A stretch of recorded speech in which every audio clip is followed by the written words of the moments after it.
Hey, this is Derek Davis from Babylon AD and the Revolutionary Souls, and you're listening to the Nothing Shocking podcast.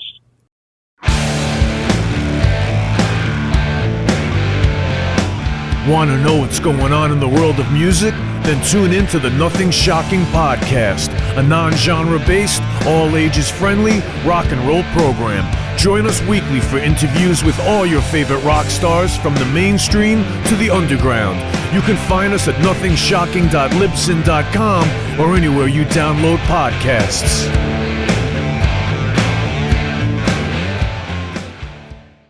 Welcome to the night.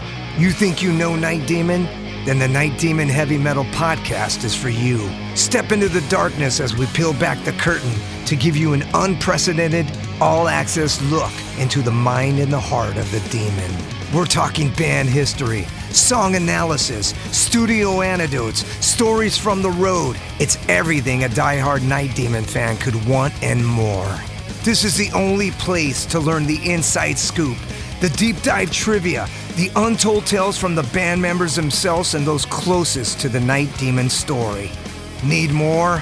The sacred Night Demon Crypt will be pried open to reveal demo recordings that have never before seen the light of day, all with in-depth commentary by the band and the people who were there for the writing and recording process. This is a gold mine, a treasure trove of all things Night Demon. Head over to nightdemon.net or wherever you listen to podcasts. We're putting the band back together. The numbers all go to 11. I'm talking about bands that rock. Led Zeppelin. What about Sabbath? AC/DC. Motorhead. Does that mean it's louder? Is it any louder? Well, it's one louder, isn't it? We're not worthy! We're not worthy! Why don't you just make 10 louder and make 10 be the top number and make that a little louder? These go to 11. I get up off the ground and raise my head. Days like this, think I should be dead. One for Satan, two for me. Let's cheat the devil, it's fun, don't you agree? Welcome to the Nothing Shocking podcast. I'm your co-host, Jeff Untied, and with me in Dog Bowl Studios is Coach Nez. You can find the Nothing Shocking podcast on Libsyn or any pod catchers, like our Facebook page, or follow us on Twitter at NoShockPod. You can also find the Nothing Shocking podcast on Rock Rage Radio every Sunday morning at 7 a.m. Central Time.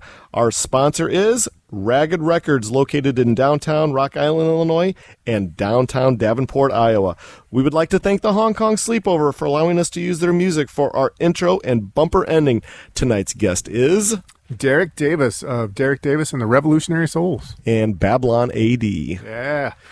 He's got some new solo work coming out. Yeah, he's got blues and R&B. A little bit different than from his 80s, but it's awesome. Check it out. Hey, what a fantastic interview. Let's get to it right now. All right, good night. Good night.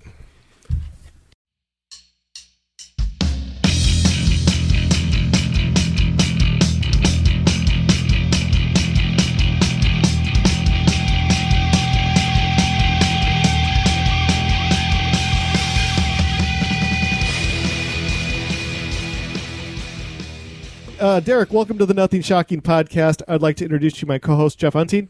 Hey, Derek, it's going to be awesome to talk to you tonight. Hey, how you doing, Jeff? Good. All right. Well, I guess the first burning question we have for you, you just got back from your vacation to Puerto Vallarta. Jeff is going to Puerto Vallarta. I'm going in October. He's going in October. I'm going to Cabo in October. So tell us how it all went for you. Right on. That sounds good. Puerto Vallarta is awesome. So is Cabo. I like them both. I go probably to both of them every single year. Yeah. Oh, fantastic. So how was the weather? Was it good? Good time? Any? It was surprising because every day you would look up the weather and it said it was going to rain. And I mean, every single day it said it was going to rain. And so you're like, oh, man, kind of bummed out. And then it wouldn't rain till probably 9 or 10 or 11 o'clock at night. Oh, fantastic. So, and then the daytime is nice and sunny, 80, 85 degrees. And then nighttime it sprinkled a little bit. A couple of nights it was a couple showers, but it was no big deal because by the time you wake up on the beach, it's sunny again. So it was pretty cool. Oh, fantastic. Awesome. So on the preferential side, what do you prefer, Puerto Vallarta or Cabo? Oh, that's a tough one, man. Well, see, Puerto Vallarta, I go to a little town called Sayulita, which is like a beach town, kind of like a Santa Cruz hippie town.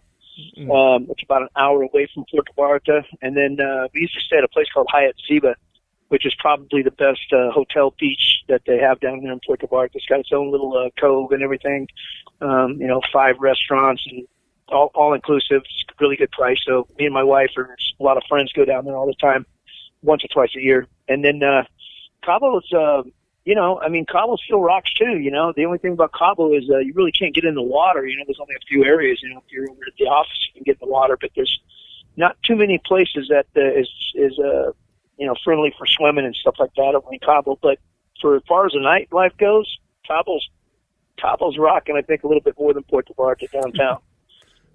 Oh, very good. Nice. Well, I'm a big-time Cancun vacationer every spring, so this will be something new for us. Oh, you're going to Cancun? Yeah, we usually go every March for spring break. I'm a school teacher, so that's usually when we head down there. And so we have this voucher because we kind of, obviously COVID messed everything up. And so we had this voucher, and my wife said, hey, why don't we do Cabo in the fall, then head back down to Cancun in March. So that's what we're going to do this year. So. Yeah, we're actually thinking about, we're talking to some friends about going to Cancun in January. Okay. So if you go to Cancun in January, you got to go to the Riu Palace Peninsula. Yep. It's a fantastic resort. Yeah, I've seen that one. I think we might have stayed there one time. Oh, there you go. Because we were in Playa del Carmen and Cancun for about 15 days, and we kept hopping different hotels and stuff. Oh, so cool. I've stayed there before. Oh, the Grand Royal, I think it is. I think it's the Grand Royal. It's really cool down there too. Yes, absolutely. So, all right, enough about Mexico. Yeah, back to music. Yeah, we got to get some music. Yeah, right. COVID-19 restrictions handcuffed the live music industry. We've spoke to many artists that have been writing and recording new music during the pandemic. Have you felt refreshed writing new music during COVID-19 lockdown? How's it all work for you?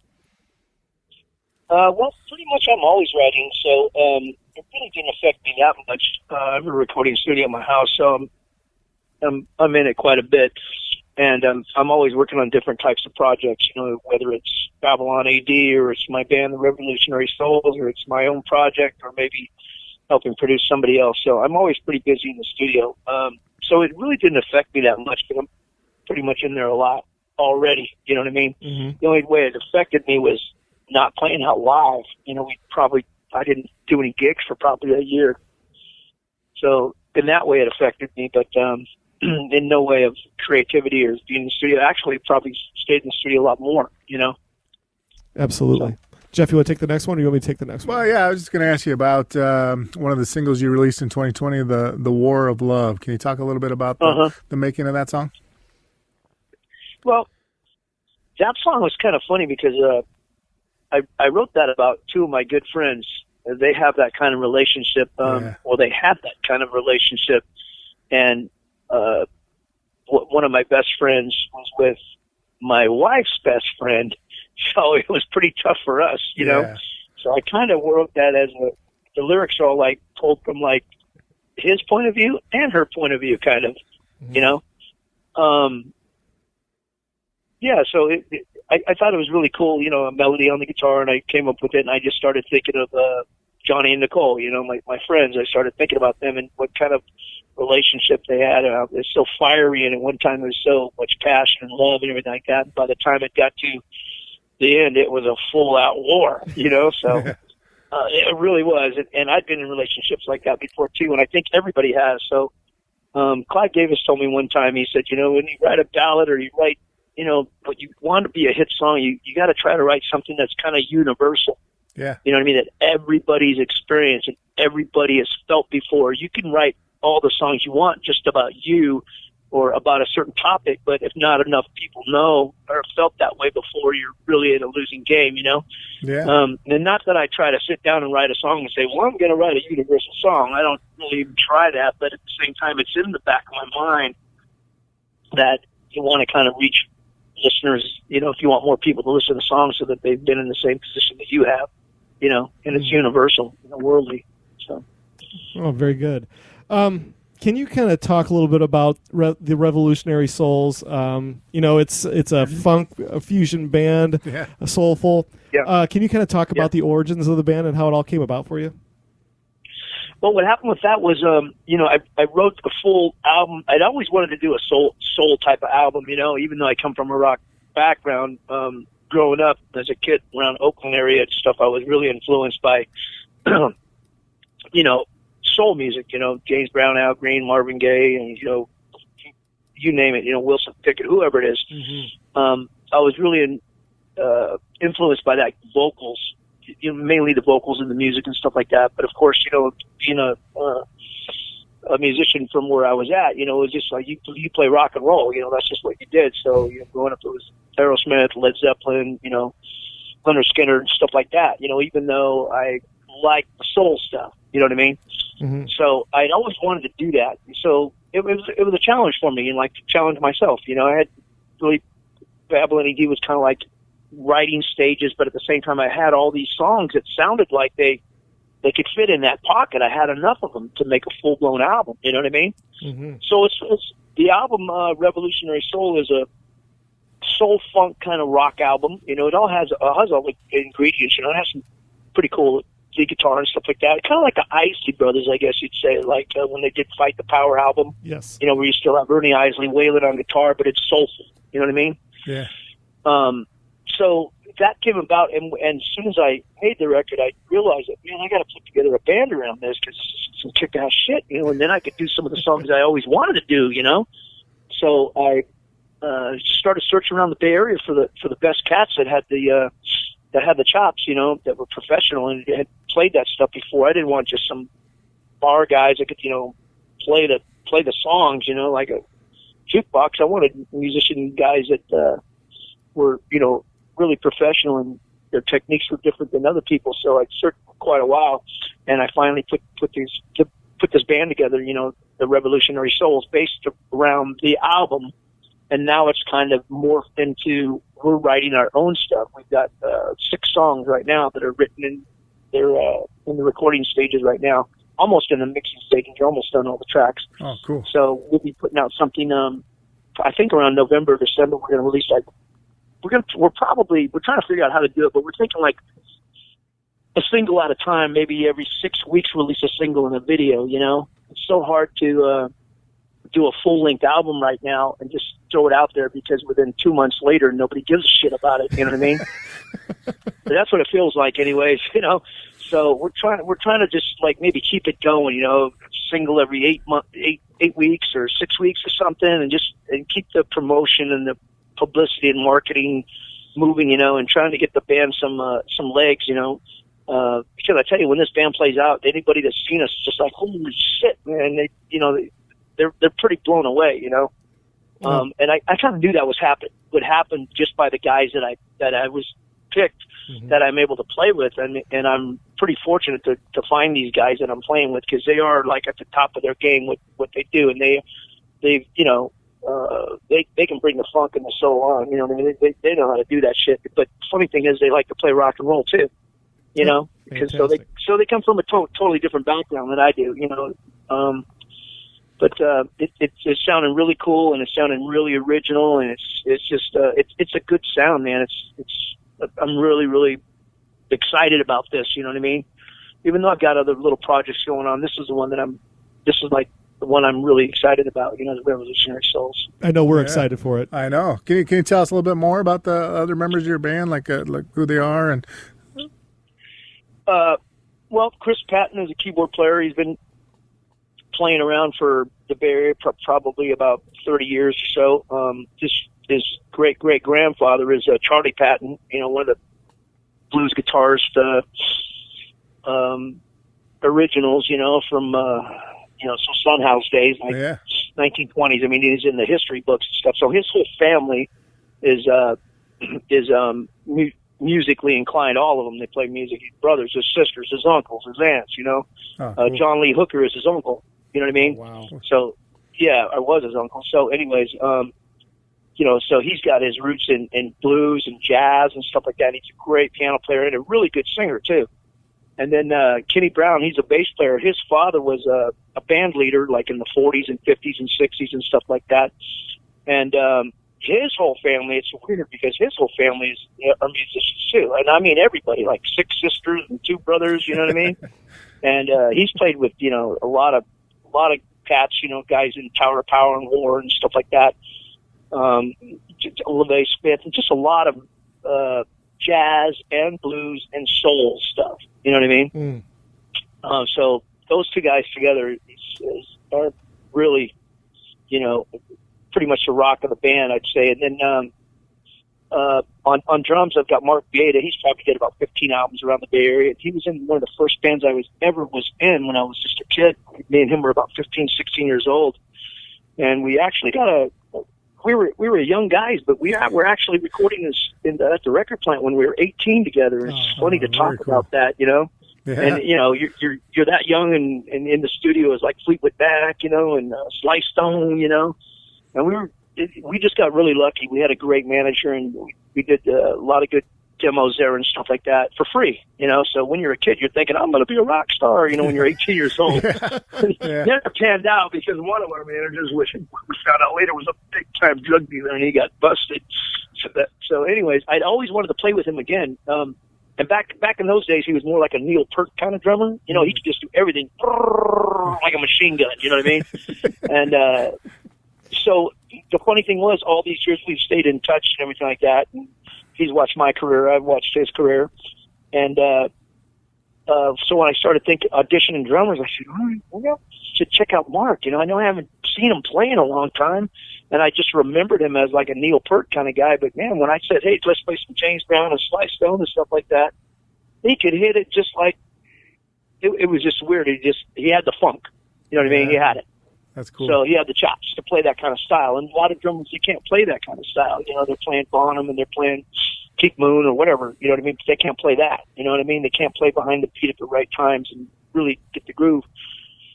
Anyway, so Mark's a great drummer. And then Kyle Bates, I've been playing with him for about 5 or 6 years now, doing like acoustic duo stuff and everything like that.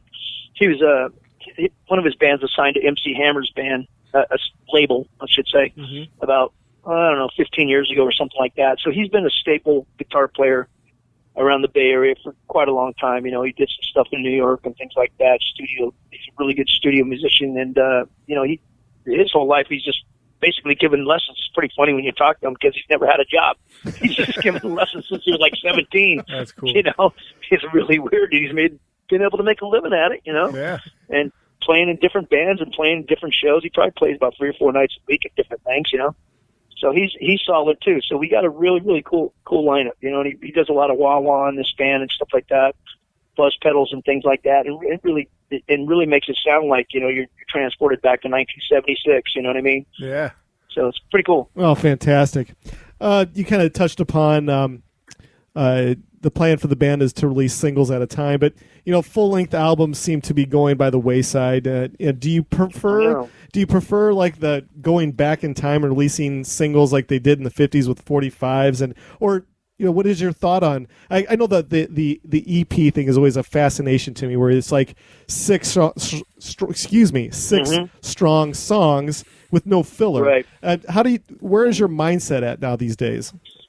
Well, I hate the fact that everybody just releases a single. I really hate it, but it's just the way that the future is gone. You know what I mean? I know you got to release singles and stuff like that, but I hate it that you can't put everything what you want to say in one single. You know what I mean? Yeah. And be judged upon that. You got to be judged by a body of works. So if you've got at least 5 or 6 songs, you know what I mean, and it's an EP. Or you get up to 9, 10, 11, 12 songs on an album, at least people could say, okay, this is their sound and this is their style. Yes. Instead of just be judged off of one song. Because we did put a single out last year, the Pandemic Blues, which was a pretty crazy, like reggae kind of soul song we just put together we just threw it together one day and we're like, holy shit, this is kind of funky. It's kind of weird. And the video was really cool. I put together the video and everything because it was such a quirky, weird song that we were like, fuck it. And maybe that's the whole thing about doing the coronavirus thing, because we were all pretty much stuck. Yeah. You know what I mean? So it was like, hey, let's just do this video and do this song. I wrote the guitar riff, and those guys came over, and we just started jamming and put it down. You know what I mean? It was pretty much that easy. And it's really not the sound of the band, because the band is more soulful, funky. You know what I mean? But it was such a cool thing at the time that we said, let's do this kind of like a reggae and rock kind of thing, you know? So I would hate to be just judged on just that single alone, because somebody could like throw you into the pocket where, oh, that's what kind of band they are, and that's it. Right. You know what I mean? Right. Without realizing that, no, man, that's just one facet. Like you got a hand, that's just the thumb over there. Okay, we got other stuff that's different, you know, and different sounds and different ways of going about reaching people's emotions with your songs, you know. So you guys will see when I mean, you know, maybe you guys give me an email address or something like that. When I mix these songs, I'll throw them over to you, you know. Yeah. And call me up and let me know what you think, you know, because I could be full of shit. It could just be me thinking that it's great, you know. But I played it for quite a few people, and they're like, "Wow, man, this shit is off the hook," you know. But you know, maybe just because I surrounded myself with yes people, I don't know. You really never know. You know what I mean?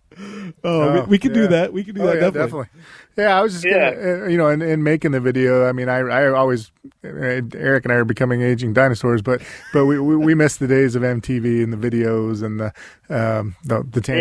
tangible product. But do you still like making promotional videos for the songs in that process?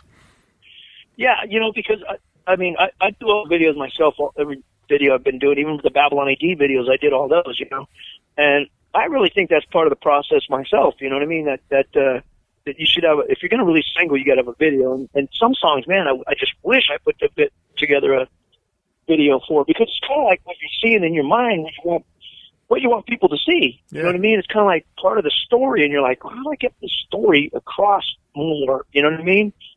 You know, of course, some songs maybe they don't have to see a visual to it, but I kind of like that. I go to movies a lot, man. I've always been a movie buff, and just, you know, everything to me is, you know, moving pictures and sounds. You know what I mean? It kind of goes together. You know, when I hear Clint Eastwood, you know what I mean? So it's like I want that to come across in my song too, where people get a visual of what I'm trying to say. You know what I mean? Absolutely. Yeah. Absolutely. I guess maybe you've kind of covered this question. You kind of already answered it before, but I'm going to give it to you maybe in a different way. But, you know, your fans relate to you as the hard rock, heavy metal singer of Babylon AD. How has the response been to you kind of going into the world of funk and soul? Well, so, you know, when that album came out a few years ago, I got great reviews on it. I was pretty surprised. I think I only got really one bad review. And of course, I was sent to like a real speed metal, heavy metal thing, going like, why is the drum so tiny and stuff like that? And I'm thinking to myself, they're so tiny, you dumb shit, because it's a piccolo drum and it's supposed to sound like that. You don't need a big bombastic drum that's, you know, that's in an echo arena on a funk album or soul album. You know what I mean? Absolutely. But no, the reviews were great on that album. And, you know, we'll see, you know, I'm not sure, you know. Last year I did, before I put War of Love out, I did that Resonator Blues album, and that got some really good reviews. I even got a #1 blues song on iTunes, which is really cool. Eye-popping for me. Even though it was only one day, still it was like, hey, I'm #1 for one day, you know, which was pretty freaking cool. But, yeah, so, you know, I don't know if you guys were going to ask me about that, but I guess I'll throw my 2 cents on that, the Resonator Blues album that I did a couple of years ago. Late 2019, I think I did that one. Yeah, so that was another thing, like the soul album. I always wanted to do a blues album. You know what I mean? Mm-hmm. It's just trying to step out of my box, because I can do Babylon AD pretty much all day long. You know? Mm-hmm. But to be able to do different stuff and envision different, you know, almost like characters for me in a way, is something I've always, you know, gravitated to. So that album came out and it did really well, and it's still doing pretty well. And it did probably about 4 or 5, four videos and singles off that. And you know, one of them happened to hit like #1 on iTunes for, you know, about a day and a half, which is good enough for me, you know, bragging rights at least. Yeah. You know what I mean? So it's been pretty interesting ride the last three or 4 years, you know. But playing out, I just decided to myself I could do the blues stuff, and I do whenever I do like acoustic shows and stuff like that. I'll do them usually with Kyle, my guitar player, and I'll bring up a slide guitar, and I'll do some of those songs off that album. And even Resonator Blues, we just played a party. I'm sorry, Revolutionary Souls. We played a party a couple weeks ago, and the person requested me to play a couple of, you know, songs off the Resonator Blues album. So I played Mississippi Mud, and so I play Whiskey and Water off that one. You know what I mean? And it's totally a different thing. But the guys in my band are so good, it doesn't matter. You can play blues, soul, or rock. It doesn't matter because they're top notch. You know what I mean? Yeah, absolutely. Yeah, so I was just going to ask you on, I was listening today, I actually was listening to Revolutionary Soul, and I think one of the songs that I liked, thought was pretty cool, Nobody Knows You When You're Down and Out. That is a cover song, actually. That song was, I can't remember who wrote that song, but it was, Jack, in the 1920s, I think it was originally done. It was a blues song. Nice. And a lot of people have covered it. Jeff Beck's covered it. Rod Stewart's covered it. A lot of people, a lot of blues artists, soul artists, everybody's that I could think of, you know, when I start thinking about it in my mind, there's probably 50 people that have covered that song, you know, but I always liked it, you know, so I just did my own version of it. That's all, you know. Awesome. That's a pretty screaming song, yeah. And when we do that live, everybody just jumps up, starts dancing and stuff. And, you know, that's a great tune. Oh, fantastic. Well, speaking of your solo career, you've been writing new music for your next solo album. What can you tell your fans and our listeners what to expect from this upcoming solo endeavor? Well, from the solo stuff, I'm kind of to be honest with you, man, I'm all over the place. So it's kind of hard for me to. I've got I got a video already done, and it's a really hard, heavy kind of song. It would fit perfect with Babylon AD. And I've already got a video shot for it and everything like that, but I'm just trying to figure out how to exactly release it or what time I should release that one. And then I'm working on another one right now that's all mixed and everything, and the video's about a quarter way through. And that is a song called What Is Up Is Down.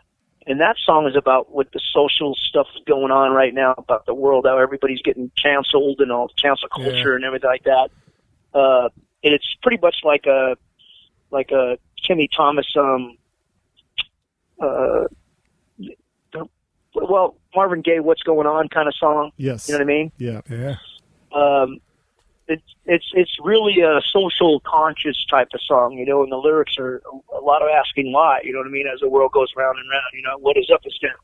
You know what I mean? What used to be normal is not normal. What is now normal was not normal before, you know, and why is that? You're asking the question, and why are people canceling each other on, you know, Facebook and check, you know, I'm not using the exact words and everything, but you could get, you know, Big Brother Tech will bend your neck, you know, make you kneel and make you sweat.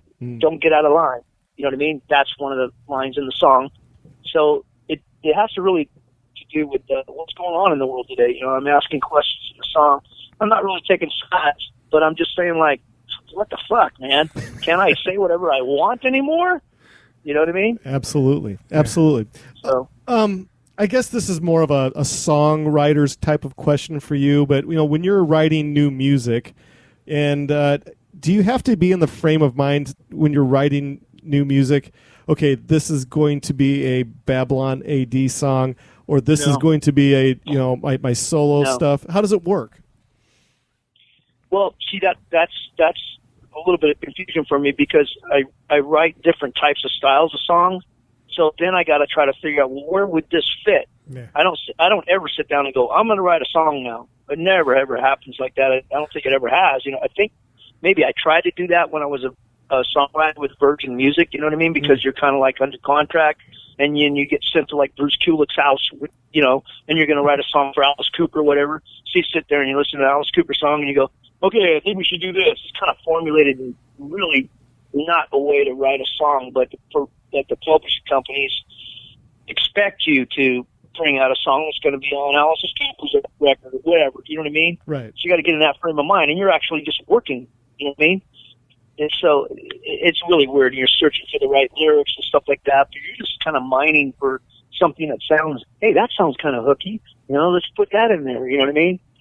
So it's not really with a lot of emotion, but so a lot of times, to be honest with you, I wake up out of bed and I'm like, oh shit, if I don't get up and go over to the studio right now, no, I could do it. And I lay there again and I try to sleep, but at the same time I'm singing the song in my head, and I got this melody in my head and I got this idea, and I don't want to give it up. I'd probably say 50% of the songs I've written in my entire life that are really good were songs that I dreamed about or subconsciously just had something there. And if I didn't have a phone or something to sing into at that moment, or got up off my ass and ran to the studio, I'd lose it, because all of a sudden you go, man, I know I had a fucking good idea last night, and you still got parts of it, but it's just doesn't seem like it's as good as it was when you were like half asleep, half awake. You know what I mean? Yeah. Really, I'm telling you, man, it's like that.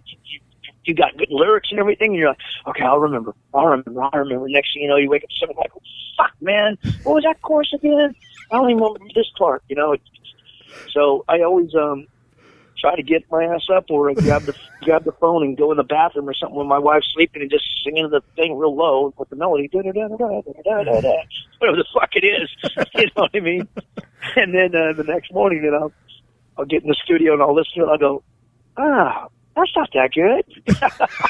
Or I'll go, holy fuck, I think I got something here. You know what I mean? Nice. Oh, fantastic. Jeff, you got to take the next one? Just off that one, I was just going to ask, what's your favorite place to come up with a melody? Do you sing in the shower or drive in the car or just in the front room? A lot of times I'm just in my studio, or I'm just either watching TV. So a lot of times I just watch TV, noodling around on the guitar. And that's how I wrote Pandemic Blues, the summer days, diddle-it, diddle-it, diddle-it, diddle-it. I go, hey, that's kind of a cool riff. So I just kept fucking with it while I was watching a movie, and by about an hour later, I was like, holy shit, I got a whole song here if I want this. You know what I mean? Nice. And you start formulating a melody for the lyrics and things like that. You start saying, well, what's this song about? You start, you're listening to the song. It's quirky. It's weird. Hey, wait a minute. This pandemic that's going on right now. What if I sing about that? This song's kind of weird and strange. Everything's happening in the world is kind of strange and weird right now. What if I, make this kind of like a funny tune, and I put together a video that has Vincent Price in it? All these shit's going in your head. Yeah. You know what I mean? And you have all these visuals, and you're like, well, how do I capture this on in my lyrical content and capture it on a video? So a lot of times I'm thinking about a video at the same time as I'm writing the song. You know what I'm saying? Mm. Yep. And I don't know if everybody does that or not. I have no clue. I really don't. But I know when Babylon AD did videos and stuff like that, when we were signed a record company, we had no clue. We were just told what the fuck to do. You go stand over here and and do this turdiddle or whatever they fucking tell you to do. You know what I mean? Spin around right here. We didn't pay that choreographer for nothing. You're like, what? We ain't doing that. You know what I mean? Yeah. So, so nowadays I just do whatever the fuck I want to do, man, without anybody telling me what to do, which is why I probably lost my record contract in the first place. To really get down to it. You can't argue with Clive Davis on the phone, you can't do it. I want to kind of change gears on you. When you're involved with so many different projects like you are, how do you prioritize what's of the most importance? How does it work for you? How do you prioritize things? Well, right now, that's a good question. Shit, I don't even know that one, man. Fuck, I don't know. I kind of go with gut feeling, what feels the best, what makes excited. Which one I'm most excited about. Yeah, that's what I usually do. And so Revolutionary Souls right now is the most exciting thing. Even though I have this song called "The War of Love" out that just popped out a little while ago, and then I've got the song "Love Star" already written or already done and on video, but it's a pretty heavy song. So it's a Babylon AD song. So I'm not sure how that would fit with Revolutionary Souls. So I'm not really sure what to do with it yet. Should I release it in next year after Revolutionary Souls have had their singles out, or should I just put it out right now just for the fuck of it? I'm kind of confused on that. I was talking to my wife about that the other day. And then I'm working on, like I said, on What Is Up Is Down. And that's a really cool song that fits right now at this moment. You know what I mean? That's the Derek Davis thing. Is that going to take away from the revolutionary soul? So sometimes it gets confusing even for me, you know. And then, you know, Babylon AD's been offered a few gigs lately, and, you know, it's like, I'm not really sure if I want to play Babylon AD right now, you know what I mean? My headspace is not really there, you know. And the guys are all, everybody in the Babylon AD is kind of in different areas now. We're not all together in the same town anymore.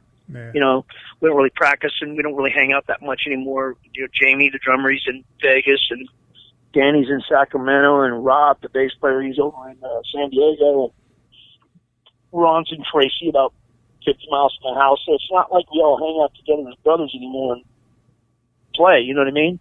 Yep, absolutely. So it's hard to see that as like, hey, we're going to make another Babylon AD record, right? You know, it could happen. I don't know, but that's not where I'm at right now. You know what I mean? Understandable. Yeah, that's fair. Absolutely understandable. Speaking of Babylon AD, at the present time, Babylon AD is on hiatus, like you said, but the band released American Blitzkrieg remastered on vinyl on Night of the Living Dead Records. Can you talk about more about the opportunity of re-releasing this album on vinyl? Well, that was just brought to us. A couple people contacted us a couple years ago, and we didn't really even listen to them. We're like, yeah, right, okay, sure, you know, that kind of thing. But this guy reached out to us about 6 months ago, maybe, and he said, hey, I'll put just 400 of them out. You know what I mean? And keep it kind of special, whatever. So we're like, well, what the fuck? You know, this is a good album. You know, it was just released at the wrong time, but it's one of my favorite albums. I know that. I think the first album is my favorite, then that one's my second, and then Revolutionary Souls, Revelation Highway is my third, and then Injecting Sacred would be my fourth if I had to rank them. In my, you know, that's in my, you know, that's the way I see it. You know what I mean?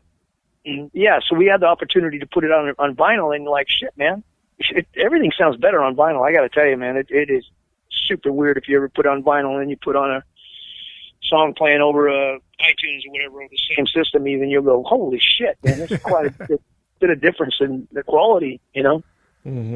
So we released it, you know, through their label about 2 or 3 weeks ago, and we'll see what happens. You know, it really doesn't matter.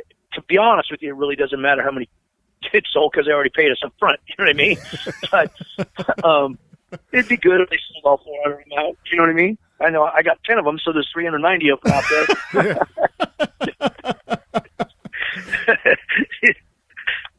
Oh, fantastic. Well, I was just going to ask you about the Kid Goes Wild song. It was, you know, not only was it on the first Babylon AD song, but it was in RoboCop 2. And but Sam Kinison played a little part in that song. Can you talk a little bit about the making of that song?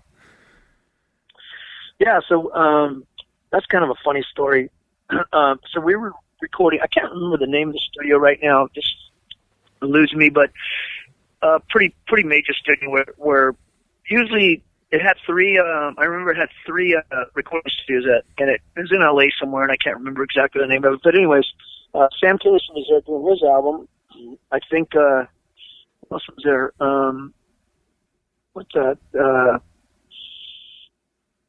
Slaughter. They're there. They had one room. We had another room. Slaughter had one room, and Sam Kinison had a room.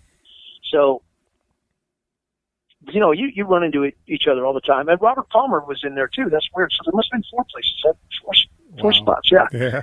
So, Sam, you know, we partied with Sam a couple times before that, right? So, you know, he would let us in his studio because if you go in Sam's studio, it wasn't like being in somebody else's studio. Like you're like down to business and you're recording and it costs money. So you're you know, you're drinking and having fun, but and at the same time you're serious enough to keep on making your record, right? But when you go to Sam's studio, it's just like freaking mayhem just out of a movie that you would think is out of a movie. Really, you would. I mean, cocaine fucking as long as a table, 10 lines. I mean, strippers and crazy people. It was like a circus. That's what it was like. It was like a circus, you know? And he's recording a record, you know? And the poor producer and the engineer, you know, trying to, you know, herd cats, you know, to sing your parts or do this or whatever. And so Sam was like, come here, man, I want you to sing back. And I'm like, on my album. I said, okay. So I sang backgrounds on a couple songs on his album, and I said, oh, and so we were talking. I said, so are you going to return the favor? And he said, what do you mean? I go, well, I got a killer song next door. We're getting ready for the breakdown part, and I got a breakdown, and I'm going to do some screaming and shit like that on it. But I really think it'd be hella funny if you could come do the parts, you know. And he goes, fuck yeah, let's do it. And he said, I'll be there at like 2:00. I said, okay. So he shows up about 4:00 in the morning, you know, out of his mind. And I had kind of like written down like, oh, you fucking cops, blah, blah, blah, blah, blah. I didn't say fuck the cops, you dirty cops, something like that, you know, blah, blah, blah, blah, blah. You know, I kind of read like a little script from him, right? And so he kind of closed his eyes and he listened to the song a couple of times. He goes, okay, I got it. And I gave him, you know, he had the lyrics. He just, get that out of here. He just threw my shit away, and I'm thinking, do this shit off the cuff, okay? And one take, man. Oh, you fucking cops! You never take me alive. You know, that kind of shit. Yeah. And it was pure Sam, man. It's like I don't know where that guy had that energy, man. I don't know how he would do it. But yeah. So then sometimes we see him on the road, you know, and he always have a lot of strippers and chicks with him wherever he went. It was entourage, you know. And he'd come up on stage and do the song. He did that a couple of times with us, like we'd be in Denver or Salt Lake City or somewhere, and you know what I mean? And he'd happen to be, you know, traveling through there either doing comedy or doing his record or something like that. So that was pretty special when I think about little things like that with Babylon AD. You know, I did have a good ride and had a lot of funny stories, and a lot of crazy shit was happening back in those days, you know? So it was a fun ride, man, you know? All right. It's not like it is nowadays. I don't think any bands can have that much fun that we did, or any of the rock bands in, you know, the late 80s and 90s had, I'll tell you that much. Yeah.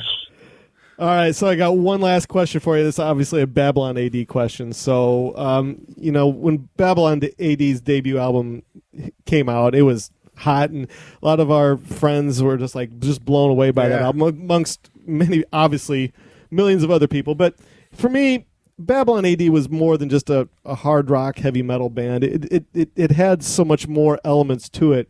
You know, if you could explain the sound of Babylon AD, you guys kind of stood apart from the rest of the other bands out there at the time. How you guys were heavy as any hard rock band could be, but you were also very soulful in your own way. Can you kind of explain how it all worked out for you and the rest of the band? Well, you know, it's kind of weird that you say that. Well, it's not weird that you say that, but I know a lot of people really think that. But, you know, for us, it was like we had a bunch of songs, you know, and that were all demoed and that we played live. And, man, our gigs were always packed, and we thought our songs were freaking hits, and so did everybody else. And then as soon as we got a record deal, you know, all of a sudden the record label's wheels spin in motion. And they're like, okay, we'll keep this one, we'll keep that one, we'll keep this one. So I'd say out of probably the 20 originals that we had, we probably kept only 4 songs that were, you know, really popular songs, like Bangle the Bells, you know what I mean? Right. Sally Dance, you know, Mary Ann. We had those songs already, you know what I mean? And then the wheels spin in motion was like, okay, now you gotta, you know, they start telling you shit like, you gotta write a song like Bon Jovi, or you got to write a song like this song. I mean, they actually say this shit to you. You know, you're going like, what the fuck? You got signed on this song, or this material. What's wrong with this material? You know, that's what you're thinking. You know what I mean? Right. So then, you know, I to be honest with you, it was a blessing though, because I got to write with Jack Pawnee. You know what I mean? They sat me down and I started writing with Jack Pawnee, and he basically opened up a whole new world of songwriting. Way to do stuff faster, better, and like you're not searching as much. I don't know really how to explain it, but he just, you know, he's got a magic touch about writing songs. You know what I mean? So I wrote like Desperate with them, Hammer Things Down, Keep This Well with him and Dick Pepe. You know, so the band felt kind of like, to be honest with you, the band felt kind of like something was stolen from us a little bit. Because now I was writing, you know, outside writer instead of them.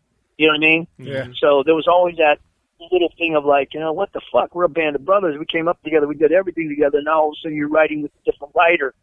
without kind of stepping their claw. And I get it. You know what I mean? I get it, but I'm just trying to keep a damn record deal.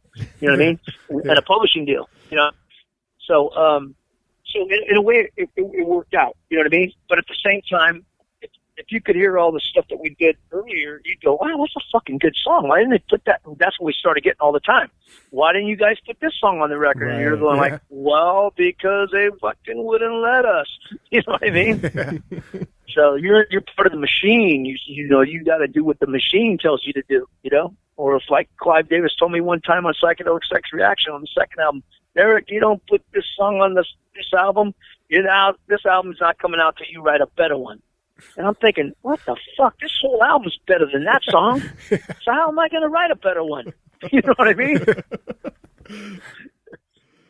Oh, yeah. Fantastic. Well, we're out of our allotted time here. So was there anything that you would like to plug or promote that we did not cover tonight? I don't know. You know, if anybody wants to learn more about me and they don't know about me or whatever, they can just go to DerekDavisMusic.com and they could, you know, find out what I'm doing. You know, it's pretty current, you know, not exactly up to date to today, but maybe a few months old. But, you know, we're just starting to play some shows around the Bay Area. And I'm just writing and recording and making videos, man, and just living life and sucking the marrow from the bone, you know, why I'm still here, you know? Yeah, I can't wait to hear those new ones. Absolutely. So, all right, so this is how it's going to work out. We have about 3 to 4 episodes ahead of yours, so we're going to be looking at about 3.5 weeks before this episode comes out, but when Jeff, the editing wizard over here, gets it all edited for you in about 3.5 weeks, I will send it to you immediately. And please share it to all your socials. We're going to put it up on ours. We usually share it to about 25 different rock and roll groups. So with that being said, It'll be on Twitter, Facebook, Instagram, stuff like that. That sounds great, brother. I appreciate it, man. All right, man. Thank you so much for everything. A lot of fun. It's been great. All right, guys. Take care of yourself. See you. All right. Bye-bye.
my last goodbyes. Move to the sunshine, fight the grip of nights. If they ever take from you, then you plug out